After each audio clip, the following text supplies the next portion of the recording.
नमस्कार साथियों, स्वागत है आप सभी का अंकित इंस्पायर्स राजस्थान पर। मैं हूं अंकित अवस्थी। आप हैं मेरे साथ में एक ऐसी खबर पर चर्चा करने के लिए जो निश्चित ही राजस्थान में बहुत से लोगों को अचरज में तो डालती है, परेशान भी करती है क्योंकि जान-माल की क्षति होती है। लेकिन देश के विभिन्न कोनों में रहने वाले लोग जिन्होंने राजस्थान इज़ इक्वल्स टू रेगिस्तान समझा हुआ है, उन्हें तो बहुत ज़्यादा हैरान करती है। क्या? कि राजस्थान का मतलब तो हम कुछ ऐसी तस्वीरें देखे थे जहाँ पर बहुत ज़्यादा रेत के टीले होंगे, लोग रेत के टीलों पर इस तरह ऊँट से घूम रहे होंगे। हमारे राजस्थान की जब चर्चा होती है तब तो अरे राजस्थान का मतलब रेगिस्तान, चलेंगे वहाँ पर सर्दियों में घूमने, बिल्कुल उस तरह की फीलिंग। और यहाँ पर थार का डेज़र्ट, ये वाली जो थॉट है, ये तमाम लोगों को अपनी तरफ सोचने के लिए विवश करती है कि राजस्थान है तो थार का डेज़र्ट होगा, डेज़र्ट है तो राजस्थान के लोग तो पानी के लिए भी मोहताज होते होंगे। जब राजस्थान के लिए देश का कोई भी व्यक्ति इस तरह की खबर सुन ले कि भाई इस राजस्थान में जहाँ 41 जिले हैं, उन जिलों में इन दिनों बाढ़ के हालात बने हुए हैं। हालात कैसे?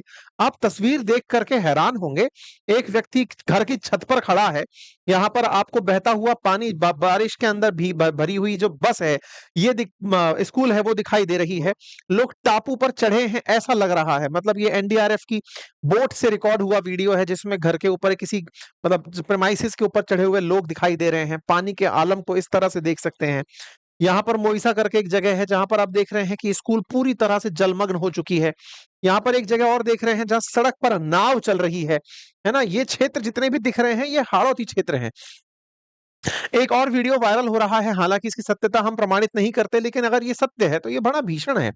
ऐसे में एक दृश्य जो रियल है वो ये कि ये राजस्थान का सवाई माधोपुर जिला है जहाँ पर आप देख सकते हैं कितना जबरदस्त तरीके से खेतों में पानी लबालब भरा हुआ है। इस हालात को देख कर के तो दिमाग में पहला प्रश्न यही आएगा कि यार मतलब ये तो प्रकृति ने बिल्कुल ही कयामत ही बरपा दी है। मतलब एक ऐसी स्थिति पैदा कर दी है कि जहां रेत के धोरे हुआ करते थे, वहां पर अब इस तरह से पानी ही पानी है। तो आज मैं आपको ज्योग्राफिकली भी एक बात समझाऊंगा। खबर के हिसाब से तो हम इस बात का विश्लेषण करेंगे ही करेंगे, लेकिन इस बात को भी समझेंगे कि आप हमारे राजस्थान को अंडर एस्टिमेट मत करिए। यहाँ पर तरह तरह की विचित्रताएं हैं। उनमें से जिस खबर को आज आप कर रहे हैं, बाढ़ की ये खबर, क्या नई खबर है या इस तरह की खबरें पहले भी आती रही हैं? साथ ही साथ आज जो हालात बने हैं ये कितने भीषण हैं। इन वजह से हमारे देश में, हमारे राज्य के अंदर जनता को जो प्रभाव पड़ रहा है, उसको लेकर राज्य सरकार क्या कदम उठा रही है और पहले भी जब-जब ऐसा हुआ है तो क्या हुआ है? सारी बातें करेंगे। और एक दृश्य जो इस समय जबरदस्त वायरल हो रहा है, ये सवाई माधोपुर का दृश्य है जिसमें 80 फीट के आसपास जमीन ही साफ हो गई। गहरा गड्ढा बन गया है। यहाँ पर आपको लोग दिख रहे हैं। यहाँ पर बिल्कुल वाटरफॉल जैसे हालात पैदा हो गए। आप इधर देखें, लगभग 80 फीट गहरा गड्ढा बन गया। पूरा-पूरा खेत ही गायब हो गया।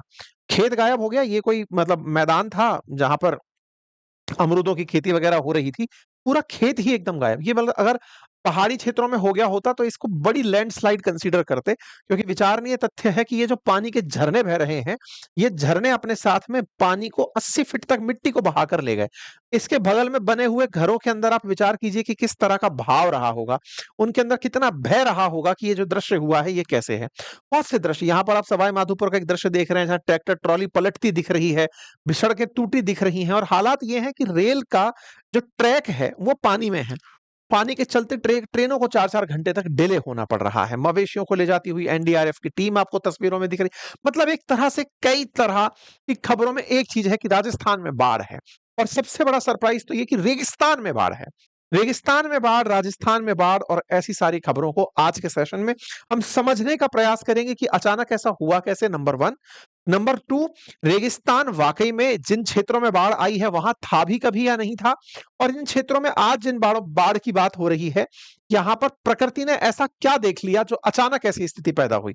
आज इन सारी बातों को हम करते हुए इस बात को एक तरह से समझने का प्रयास करेंगे कि ऐसा क्यों हो रहा है। ठीक है? यहाँ पर आपके सामने कुछ हेडलाइंस हैं जो ये बताती हैं कि राजस्थान के अंदर लोगों के मरने वालों की संख्या बढ़ रही है। अखबारों की हेडलाइन बन रही है कि साहब जल प्रताप की स्थिति बन चुकी है। राजस्थान के अंदर मौसम विभाग ने तो अगले 3 दिनों में 8 जिलों में और भारी बारिश का अलर्ट दिया है, जिनके अंदर से भीलवाड़ा, कोटा, बूंदी, बारां, जयपुर, दौसा, सवाई माधोपुर, टोंक शामिल हैं और भारी बारिश होने की यहाँ पर चेतावनी दी गई है, जिसके चलते कई जगह स्कूलों की छुट्टी कर दी गई है। क्योंकि बारिश जब हो रही है तो पुरानी जो बिल्डिंग्स हैं घरों की, जैसे अभी थोड़े दिन पहले हमने झालावाड़ में एक हादसा देखा कि स्कूल की एक पुराने प्रोमाइसेस था जिसकी छत गिरने से उसके नीचे बैठे बच्चे मर जाते हैं। बड़ा राजस्थान के अंदर बड़ा भीषण मतलब हादसा कंसीडर हुआ।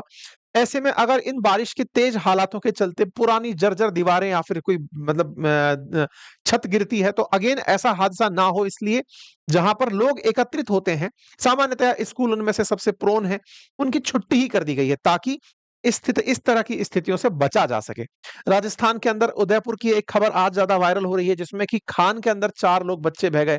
राजस्थान में खबर निकल कर आ रही है कि पिछले 24 घंटों में 14 लोगों की जान जा चुकी है, जिनमें से उदयपुर में 4 बच्चों की, झालावाड़ के अंदर काली सिंध में लोग कार में घूमने आए थे, उनकी मौत हो गई, बिजली के गिरने से मौत हो गई, किसी के दीवार गिरने से मौत हो गई, मतलब मौत ही मौत। जल प्रलय और जल प्रलय के कारण जो दीवारें हैं वो उसकी वजह से दिक्कतों का होना, और तो और जो अभी मानसून जब से शुरू हुआ है तब से शायद 99 लोगों से ऊपर मौत हो चुकी हैं।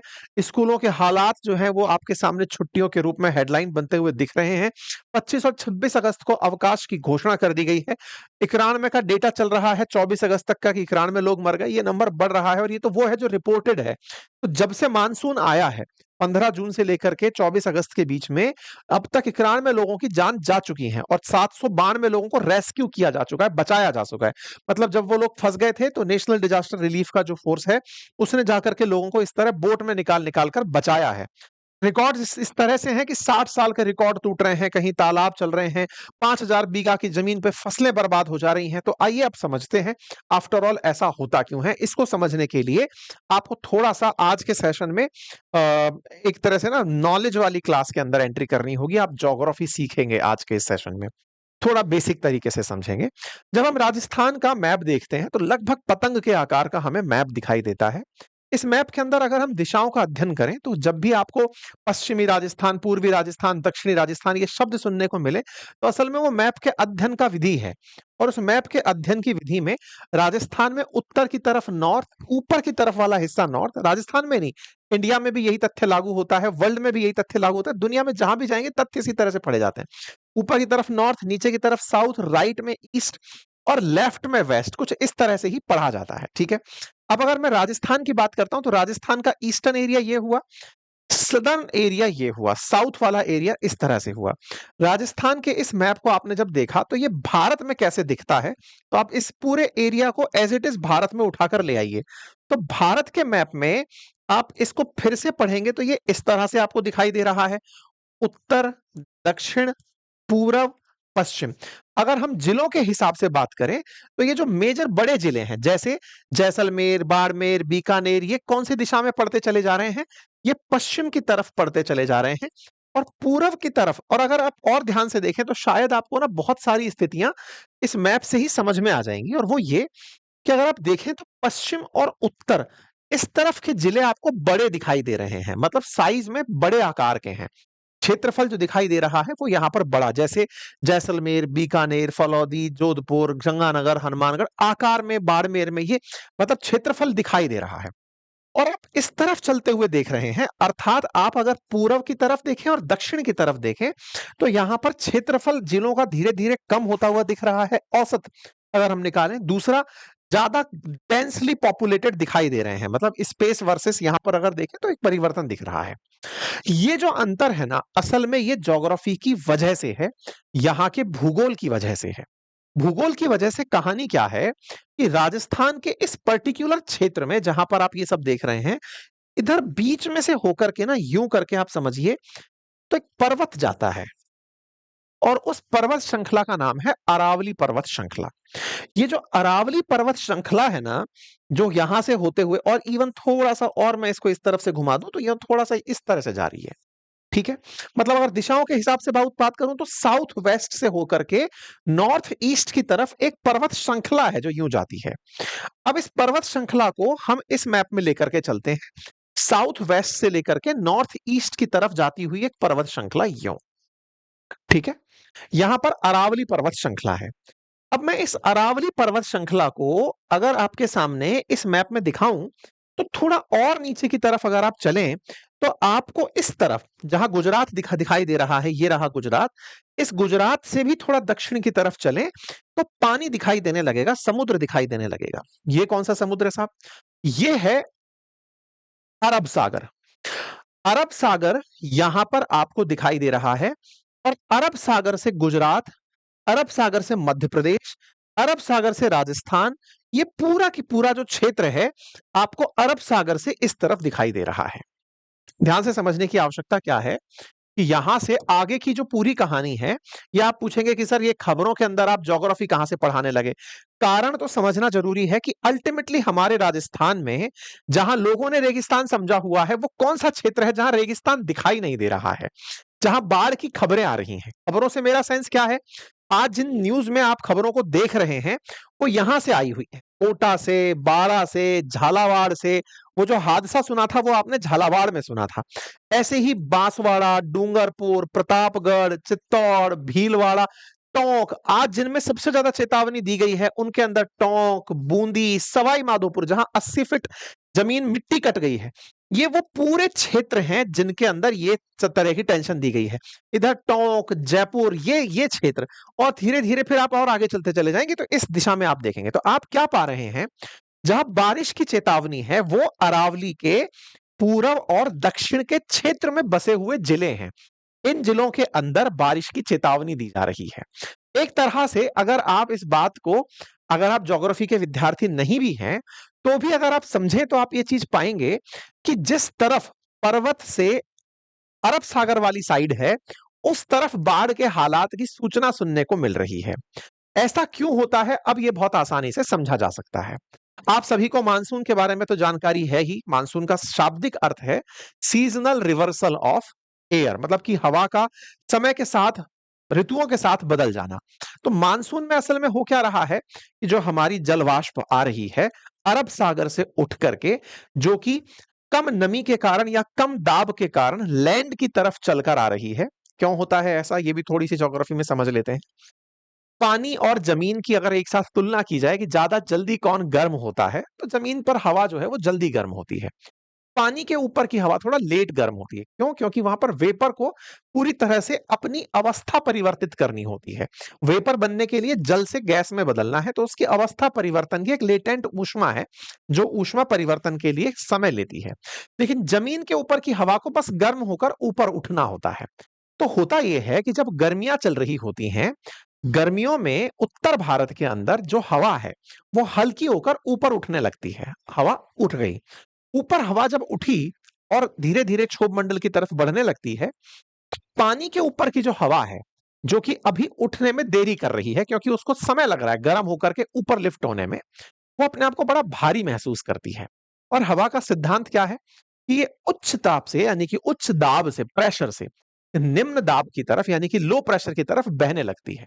इसको ऐसे आसान करते हैं, आप अगर किसी कमरे के कोने में परफ्यूम की एक बोतल से या डिओड्रेंट को अगर आप पुश करें, तो वो खुशबू धीरे धीरे पूरे कमरे में सूंघने को मिलती है। क्यों?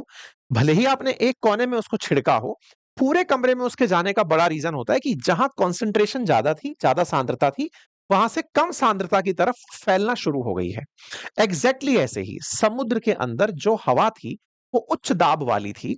उच्च दाब वाली उस जल वाष्प ने लैंड के क्षेत्र में जहां निम्न दाब का क्षेत्र बना देखा, वो उस तरफ दौड़ने लगती है। और जब वो इस तरफ दौड़ने लगती है, तो ये एक तरह से समझा जाए तो कहां से कहां दौड़ रही है। अगर आप दिशाओं को पकड़ें तो ये वेस्ट है और ये साउथ है। साउथ वेस्ट की दिशा से अरब सागर पर बनी हुई जो हवाएं हैं वो दौड़ने लगती हैं, और इसी को ही आप साउथ वेस्ट मानसून कहते हैं। चूंकि ये सीजनल है, सीजनल क्यों हो रहा है, इसके पीछे का तर्क क्या है? तर्क यही है क्योंकि ये गर्मी के कारण हो रहा है। अब गर्मी चूंकि हमेशा नहीं रहेगी, इसलिए बारिश भी हमेशा नहीं रहेगी। गर्मी के बाद ही बारिश क्यों आती है, संभवतया इसका रीजन फिलहाल इस सेशन में क्लियर हुआ हो। जब मैंने ये बात आपसे कही कि साउथ वेस्ट से चलकर आ रही हवा इस तरफ तेजी से उठकर आई है, तो यहां बैठे हुए भाई साहब जो अरावली पर्वत हैं, ये अपने आप को उस हवा के समानांतर रख देते हैं। समानांतर रख देते हैं मतलब अगर ये यूं खड़े हो गए होते रास्ता रोक करके, तब तो आप ये समझिए कि यहां पर बाढ़ के हालात बहुत पहले ही बन जाते। लेकिन साउथ वेस्ट मानसून के समानांतर मिले अरावली पर्वत ने उन हवाओं को अपने किनारे किनारे चलने दिया, और यही कारण है ये साउथ वेस्ट मानसून से निकलते निकलते हिमालय तक पहुंचते हैं। आप जब हिमालय के अंदर बाढ़ की स्थिति देखते हैं या फिर जब तीव्र तीव्र वर्षा देखते हैं, असल में ये पूरी की पूरी पवनें जाकर हिमालय पर टकराती हैं और इन क्षेत्रों में बारिश करती हैं और ज्यादा ऊपर उठ जाती हैं, तो बर्फ गिराती हैं। ठीक है, क्योंकि लगभग 144 मीटर पानी जब उठता है ऊपर तो 1 डिग्री सेंटीग्रेड तापमान कम हो जाता है। तो इस तरह से जब ये उठ करके ऊपर हिमालय की 8,000 किलोमीटर 8,000 मीटर तक की ऊंचाई तक पहुंचते हैं तो ठंडे हो जाते हैं और बर्फ बन के गिरने लगते हैं। खैर, फिलहाल के लिए जब ये इस क्षेत्र से होकर निकल रही थी तो यहां पर इस पूरे क्षेत्र से इसे यदि निम्न दाब का क्षेत्र लगा हो, और दूसरा, चूंकि यहां पर ये जो क्षेत्र है, ये पर्टिकुलर क्षेत्र, ये हाड़ौती का क्षेत्र है। हाड़ौती में क्या है? पठारी क्षेत्र है, पठार, प्लेटू है। तो ये जो प्लाटू है ना, इस प्लेटू के जब हवा नजदीक पहुंचती है तो हवा को ऊपर उठना होता है, यानी कि ये क्षेत्र तुलनात्मक रूप से पहाड़ी क्षेत्रों से बना हुआ क्षेत्र है। तो जब यहां पहुंचती है तो हवा हल्की हल्की ऊपर उठती है, क्योंकि इतना पानी लेकर आ रही है और ऊपर उसे उठना है। ऊपर उठती हुई हवा फिर से कंडेंस होने लगती है, और जब कंडेंस होने लगती है तो बारिश की बूंदें सघन होकर के गिरने लगती हैं। तो कुल मिलाकर के ये वाला जो पूरा क्षेत्र आप देख रहे हैं, इस क्षेत्र का जो पठारी हिस्सा है, उस पर आई हुई ये जो पवनें हैं, ये तीव्र हवा को ऊपर उठता हुआ देखकर संघनित होने लगती हैं और संघनित हवा यहां पर गिरने लगती है बारिश बन करके। तो ये पूरा पूरा क्षेत्र जिसको आप बारिश के रूप में फिलहाल देख रहे हैं, सुन रहे हैं, इसके पीछे असल मायने में हमारी ज्योग्राफी जिम्मेदार है, हमारा भूगोल जिम्मेदार है। जिसे आप जलवायु परिवर्तन कह के सुर्खियां बना रहे हैं, ऐसा नहीं है। बकायदा राजस्थान का तो क्लाइमेट ही ऐसे बटा हुआ है। राजस्थान के क्लाइमेट को उठाकर अगर आप देखेंगे तो इस अरावली पर्वत से पश्चिम की तरफ और उत्तर की तरफ हमारी बारिश बहुत कम होती है। 0 से 20 सेंटीमीटर बारिश होती है पश्चिमी राजस्थान में। कई जगह तो ऐसी है जैसे सम, जहां पर बारिश कभी कभार देखने को मिली है ना। ऐसे ही अगर आप थोड़ा और देखें तो 20 से 40। वहीं जब आप इस तरफ आते हुए देखते हैं, यानी कि हम फिर से दिशाओं की अगर बात करें तो इधर की तरफ ईस्ट और इधर की तरफ साउथ, तो साउथ ईस्ट कॉर्नर में अगर आप देखें तो यहां पर आप देखिए ये जो बना हुआ रंग है, ये बताता है कि यहां पर औसत बारिश 80 से 120 सेंटीमीटर है। मतलब ये इतनी बारिश है कि इसकी वजह से यहां पर जो वनस्पति पैदा होती है वो सदाबहार वनस्पति पैदा होने लगती है। आप समझिए, राजस्थान का ये वो क्षेत्र है जहां चावल की खेती हो सकती है। चावल बोले तो जहां पर पानी ज्यादा जरूरी होता है। आप बूंदी में चावल की खेती होते हुए देख सकते हैं। बूंदी, झालावाड़, इन क्षेत्रों में आप चावल की खेती देख सकते हैं, क्योंकि यहां पर बारिश बहुत आती है। तो उम्मीद है कि आपको एक तो ये लॉजिक समझ में आया हो कि यहां पर बारिश के पीछे का रीजन क्या है, क्यों इस क्षेत्र में इतनी बारिश आ रही है। तो जब भी कोई व्यक्ति राजस्थान को समझे तो यह समझे कि राजस्थान पूरा रेगिस्तान नहीं है। राजस्थान में कुछ क्षेत्र ऐसे भी हैं जहां पर सदाबहार यानी कि बारिश की वजह से उगने वाले वृक्ष पाए जाते हैं। तो वो हमारा हाड़ौती क्षेत्र है, या फिर हमारा ये प्रतापगढ़ डूंगरपुर वाला जो क्षेत्र वागड़ है, ये पाया जाता है। ठीक है साहब। अच्छा, अब आप कहेंगे सर जब इतनी ही बारिश हो रही है तो बारिश का पानी कुछ पैदा नहीं करता क्या? करता है ना, पानी लाता है, बहुत सारा पानी लाता है। और यही कारण है कि लैंड ऑफ चंबल के नाम से कोटा जाना जाता है। असल मायने में यह हाड़ौती जो क्षेत्र है, यहां की ही कई प्रमुख नदियां निकल करके इस पूरे क्षेत्र से पानी इकट्ठा करती हैं। अगर पूछा जाए राजस्थान की वो कौन सी नदी है जिसमें सबसे ज्यादा पानी पाया जाता है या पूरे साल पानी पाया जाता है, तो आप चंबल का नाम गिना पाते हैं। रीजन, क्योंकि अल्टीमेटली यहां इतनी बारिश हुई है, सदाबहार नदी है, सदाबहार पानी है, तो पेरिनियल रिवर है राजस्थान की चंबल। हालांकि उसके पीछे का रीजन ये नहीं है कि साल भर बारिश हो रही है। डैम बना बना के मतलब रास्ते में चंबल के उस पानी को रोक रोक करके रखा जाता है, तो पूरे साल उसमें पानी रहता है। लेकिन पानी आने की जो वजह है संभवतः वो समझ में आ जाए। तो जब मानसून आता है, यानी कि जून से लेकर के सितंबर के बीच में, इस कालखंड में यहां पर बारिश, और बारिश का जो मेजर रीजन है वो अरब सागर बनता है, और इसकी वजह से ही यहां पर इस तरह से तेज बारिश होती हुई दिखाई देती है। तो उम्मीद है अब आपको अरावली और उसकी वजह से होती हुई बारिश दिखाई दे गई होगी और यह भौगोलिक कारण समझ में आ गया होगा। यही कारण है कि चंबल और चंबल की सहायक नदियों में अक्सर न्यूज पानी की निकलकर आती है। यहां पर बांध की खबर बनकर आती है, चादर चलने की बांध निकलकर खबर आती है कि यहां पर इतना पानी है। यहां पर देख सकते हैं Chambal Parvati river trigger flood, ये खबर आपको देखने को राजस्थान में मिलती है। तो राजस्थान में जब जब बाढ़ आए तो समझिएगा कि यह बात हो रही है अरावली से पूर्व या दक्षिण के हिस्से की, उसके उत्तर से, मतलब उसके उत्तर या फिर पश्चिम की तरफ अगर बात करी जाए अगर वहां ऐसी स्थिति बन रही है तो वो वाकई में बड़ी खबर है। यहां तो टाइप से होना ही था, वो वाली बात है। अब आप पूछेंगे होना ही था, ये तो आपने ऐसे कह दिया कि आप तो मानकर चल रहे थे ऐसा होना था। नहीं, अब इसमें एक तथ्य और ऐड करता हूं, और वो क्या है? ये जो तस्वीर आप देख रहे हो, ये निश्चित ही भयानक तस्वीर है। सवाई माधोपुर में जो ये हुआ, ये भयानक है, डरावना है। डरावना क्यों है? क्योंकि आपको नहीं पता है ना कि यहां पर हो सकता है किसी का घर होता या फिर कोई जान माल की क्षति हो गई होती, तो एक भीषण हादसा कंसिडर होता। लेकिन ये घटना बहुत कॉमन रूप से इस क्षेत्र में देखी गई है, जमीन घटने की नहीं, बाढ़ आने की। जैसे मैं आपको ये 2023 की कटिंग दिखा रहा हूं, जिसमें आप देख रहे हैं कि 5 डिस्ट्रिक्ट्स के अंदर गहलोत ने वहां जाकर के क्षेत्रों का मुआयना किया। ऐसे ही आप यहां पर 2022 की खबर देख रहे हैं, फिर से बूंदी, कोटा, बारां, झालावाड़ के अंदर अशोक गहलोत जी ने दौरा किया और वहां पर लोगों को निकाला गया। आप यहां पर कटिंग देख रहे हैं 2019 की, कि यहां पर सीएम ने जाकर के हाड़ौती क्षेत्र के अंदर बाढ़ से मची तबाही को जाकर के देखा, एरियल सर्वे करके। ऐसे ही ये वसुंधरा जी के समय 2019 का वीडियो है, जिसमें वसुंधरा जी के हेलीकॉप्टर से नीचे का दृश्य दिखाई दे रहा है कि नीचे बाढ़ के हालात कैसे बने हुए हैं। अर्थात ये स्थिति हमेशा रही है। इस क्षेत्र में पानी आता है, पानी चूंकि क्षेत्र पथरीला है, पहाड़ी का इलाका है, पठार क्षेत्र है, और यहां पर जो जमीन है ना, वो बड़ी ही बैडलैंड टोपोग्राफी है। मतलब चंबल के जो बीहड़ हैं, उनमें पानी आने के बाद में वो मिट्टी को काटते ही हैं। अगर आप चंबल के बीहड़ों को अगर देखेंगे, तो वो असल में पानी के साथ बहने वाली मिट्टी के चलते बहुत गहरे गहरे इरोजन कर देते हैं, मृदा को छीन देते हैं, अपर्दन कर देते हैं, जिसे गुली इरोजन कहते हैं। जिसकी वजह से आप मृदा को बहुत ही खराब तरीके से देखते हैं। इसलिए चंबल के बीहड़ अपने आप में चर्चा में रहते हैं, और उन्हीं चंबल के बीहड़ों में आप सवाई माधोपुर हो, धौलपुर हो, इन सभी जगहों को जानते हैं। ठीक है?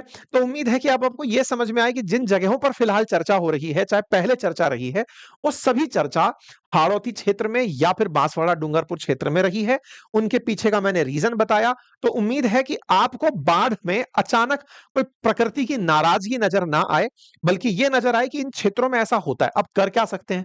जब होता ही है, तो हम इसके लिए बेहतर तैयारी कर सकते हैं। जैसे हम बेहतर तैयारी के नाम पर क्या कर सकते हैं ना, ये एक अच्छा हमारे राजस्थानियों के दिमाग में आने वाला सवाल होना चाहिए कि जब पता ही है कि ऐसा होता है तो क्या करें। सबसे पहला, इन क्षेत्रों में प्रॉपर जल का प्रबंधन पहले से ही किया जाना चाहिए। जैसे नदियों के रास्तों में कोई भी व्यवधान ना हो।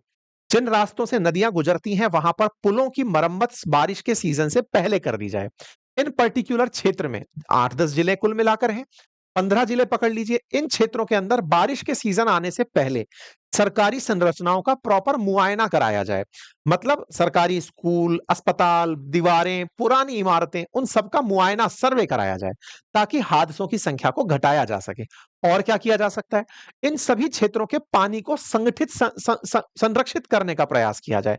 पानी को संरक्षित करके भविष्य में इसी पानी से राज्य के बाकी क्षेत्रों में जल का प्रबंधन किया जाए। जब हम सुनते हैं ना, पार्वती काली सिंध परियोजना चलने की तैयारी हो रही है, ईआरसीपी के बारे में हम सुनते हैं, ये सब तरीके क्या हैं? इस बारिश के पानी को ही तो साल भर यूज करने की बातें हैं। तो बेहतर जल प्रबंधन हो, हादसे से बचने की तैयारियां, चूंकि ये हर साल होना है, हर साल बाढ़ के हालात बनते हैं, तो उसको रोकने। अब आप कहेंगे जल कटाव हो गया, इसका क्या कर लोगे? देखिए, जल कटाव का जो सबसे बड़ा रीजन माना गया है ना, वो है मिट्टी का पकड़ में ना रहना। मिट्टी पकड़ में रहे, इसके लिए क्या जरूरी है? इसके लिए आवश्यक है कि आप पौधे बहुत मजबूती से लगाएं। ऐसे पौधे लगाएं, ऐसे वृक्ष लगाएं जिनकी जड़ें बहुत गहरी हों। चाहे हिमालय हो, चाहे जमीनी मैदान क्षेत्र हो, हर जगह ये कॉमन दिक्कत है कि वृक्ष होंगे तो जमीन की पकड़ मजबूत होगी, और जब जमीन की पकड़ मजबूत होगी, तो मृदा अपरदन से बचा जा सकेगा। बारिश होना अच्छा है, लेकिन अगर हम समय रहते प्रबंधन कर लें, तो बारिश में इस तरह की सुर्खियां कि झालावाड़ में इतने बच्चे मासूमों की जान चली गई, या फिर मानसून सीजन में 100 से अधिक जानें चली गई, एनडीआरएफ इतने लोगों को बचा रहा है, तो ये सब प्रबंधन पहले से किए जा सकते हैं। अगले साल के लिए अभी से अनुभव जोड़कर अगर किया जाए, तो हम बहुत अच्छे प्रबंधन का नमूना दुनिया के सामने पेश कर सकते हैं। राजस्थान की जो इमेज रेगिस्तान के नाम पर है कि यहां तो सब केवल सूखा है, हम उसे बदल सकते हैं। बदल करके हम उसे एज ए टूरिज्म के रूप में डेवलप कर सकते हैं। हम इनवाइट कर सकते हैं इन क्षेत्रों में। मैं आपको बताऊं कि बांसवाड़ा, डूंगरपुर, प्रतापगढ़ क्षेत्रों के अगर आप वाकई में सीन देखें, तो केरला की बहुत सी जगह आपको छोटी लगने लगेंगी। आपको ऐसा लगेगा कि अब दक्षिण भारत में कहीं ऐसी जगह आ गए हैं जो वेस्टर्न घाट पर है। बहुत खूबसूरत खूबसूरत जगह हमारे राजस्थान के दक्षिण राजस्थान वाले क्षेत्र में है, पर मुसीबत क्या है? वहां पर कनेक्टिविटी नहीं है। अगर जयपुर से कोई व्यक्ति बांसवाड़ा जाकर के घूमने जाना चाहता है, अगर कनेक्टिविटी विकसित भी हो गई, तो होटल नहीं, पर्यटन के लिए इतने स्कोप हैं कि वहां पर अगर कोई बढ़िया 5 स्टार होटल्स अपना प्रमोशन करके पहुंचे, राज्य सरकार फैसिलिटेट करे, उन टापुओं के बीच में, माही बैराज के बीच में, 80-80 टापुओं के जो क्षेत्र हैं उनके बीच में ऐसी जगह एलोकेट की जाए ताकि आदिवासी क्षेत्रों में, चूंकि वो क्षेत्र पूरी तरह से अभी भी पिछड़ा हुआ है, उन क्षेत्रों के अंदर लोगों को भी रोजगार मिले और राजस्थान का एक नया फ्लेवर जो है ना वो दुनिया को देखने को मिले। लोग अभी घूमने के नाम पर उदयपुर क्यों जाते हैं? तो उन्हें एक बढ़िया होटल मिल गई और साथ में उनको कुछ और एक्टिविटी, अदर एक्टिविटी करने के नाम पर एक आध जगह फोर्ट वगैरह घूमने की जगह मिल जाती है और फ्लाइट से सीधी कनेक्टिविटी। तो बांसवाड़ा जैसी जगह को अगर इस तरह से डेवलप किया जाए कि वहां पर टूरिज्म भी बेहतर हो, होटल की कनेक्टिविटी हो, फ्लाइट कनेक्टिविटी हो, विकसित किया जा सकता है। राज्य सरकार अगर चाहे तो उस क्षेत्र के अंदर इस तरह का विकास, क्योंकि बहुत अल्टीमेट है। आज आप राजस्थान छोड़िए, दिल्ली के लोगों को भटकते हुए देख रहे हैं, जा रहे हैं पहाड़ों पे, हिमाचल पकड़ के बैठे हैं, उत्तराखंड पकड़ के बैठे हैं, ओवर क्राउडेड हो रखा है। और आप यहां जाके देखेंगे तो आपको अचानक ऐसा लगेगा कि बस स्वर्ग यही है, बस प्रमोशन नहीं है। आपको आवश्यकता है इस तरह से खुद भी विचार करने की, और मेरा समस्त राजस्थानियों से यह निवेदन है, आप अपने जगह के ब्रांड एम्बेसडर बन जाइए। आप जाकर अगर आप मेरी इंस्टा वगैरह चेक करेंगे तो आप पाएंगे कि मैं अलवर का बहुत प्रचार करता हूं। मैं अलवर की पहाड़ी पर जाकर के वहां के वीडियोस डालना, ये करना, सो दैट कि पता तो चले ना कि राजस्थान असल में क्या है। तो हम सब लोग, चूंकि टूरिज्म हमारे लिए बहुत अच्छे कमाई का साधन हो सकता है और नेचुरल रूप से लोग अगर आएंगे जाएंगे तो देश में, राज्य में पैसा आएगा और उससे राजस्थान का गौरव समृद्धशाली होगा, है ना। फिलहाल के लिए इतना ही। बाकी आप इस विषय पर क्या सोचते हैं, अपनी राय हमें ट्विटर पर भी रख सकते हैं। ट्विटर पर जाकर हमें फॉलो कर लीजिए, उसका लिंक हमने कमेंट बॉक्स में पिन किया है। फिलहाल के लिए इतना ही। चैनल पर नए हैं तो सब्सक्राइब करना मत भूलिए। यहां पर आपको इसी तरह का विश्लेषण भविष्य में और मिलेंगे। बाकी आप क्या सुनना चाहते हैं, अपनी राय कमेंट बॉक्स में अवश्य दीजिए। Thank you so much.